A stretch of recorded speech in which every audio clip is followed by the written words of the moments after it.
So hopefully for this project, you can see most of the paper from me trying to record this. So what we're gonna do is we have this square and then we have this strip down the middle, okay? So what I want to do is I'm gonna turn this into my Notan, but I don't wanna pass the middle point. So what I'm gonna do is I'm gonna take my black paper and I'm gonna fold it long ways, and this is gonna kind of remind me of that. So what I'm gonna do, I don't wanna pass the middle point with the shapes that I draw. So I'm gonna draw like 5 or 6 shapes on each side that don't pass the middle point, okay? So my shapes can be whatever I want them to be. They can curve a little bit. Now, of course, the crazier the line is, the harder that it's gonna be to cut. So I would definitely want to think about that. Let me do maybe a half of a heart. So I've got 4 shapes here. And then one of my shapes, I'm actually going to do a double shape.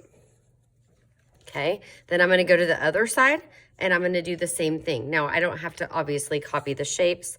I can do a triangle. Again, I want to make sure it doesn't pass the middle point. It can come close and it can touch. It just, you don't want it to pass it. And try not to write on the white paper like I just did. I'm going to actually do a heart facing the other way this way. And I'm going to do another heart inside. I'm going to do an oval. And then I'm just going to do kind of a wonky shape like this. Okay, so I have 4 shapes on this side. 2 of my shapes actually have a shape inside of them. And then I have 5 on the other. So now what I'm gonna do is I'm gonna cut out my shapes. But when I cut my shapes, I wanna make sure that I have no trash today. I'm never gonna trim. So if I miss the pencil lines when I'm cutting, it does not matter. I'm not gonna go back and fix it, okay? The pencil lines are not important. And I want to make sure I'm keeping all of my shapes. So this is going to be a little tricky because I have to pay attention to what shapes I had on what side. So if I'm cutting it off this side, I'm going to make sure that I'm keeping the shapes on that side. And I'm going to keep it easy on myself. And I'm going to actually kind of put them in order as I cut them. So again, you might not be able to see, hopefully you can see, but I am purposely missing some of my pencil marks to show you that for this project, it absolutely does not matter. The thing is like if I go in and say I miss my pencil marks on this goes on this side. See, if I miss my pencil marks here and I go in and fix it, it's not going to fit back into that shape like a puzzle. And I definitely want it to fit back in the shape like a puzzle.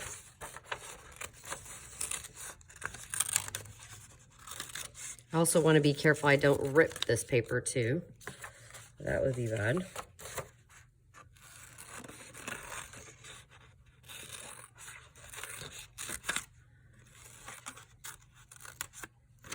If you noticed also, I didn't do any of the shapes on the bottom. And I didn't do that or the top because I don't have anywhere to flip it. And that may not make sense right now, but it'll make sense once we get these cut out. So now I'm on this side of my paper. I also don't want to rip the shape, so I want to make sure I'm actually cutting up to the line so that shape kind of comes off.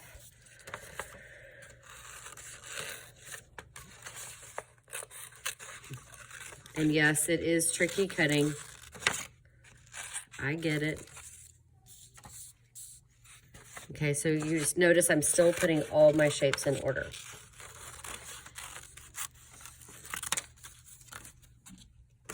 Okay, and I have one more shape. Ooh, this shape that I have left is pretty cool. It actually reminds me of when we did the vase earlier in the year with symmetry. Okay, so I've got all these pieces here. All right, so now what I'm going to do is I am going to glue stick my shape down. Now, when I'm glue sticking my shape down, I want to be really, really careful that I don't rip anything on here, okay? So I'm going to do glue stick on the whole thing. So very, very carefully. Try not to get glue on the white paper, even though supposedly it's supposed to dry clear.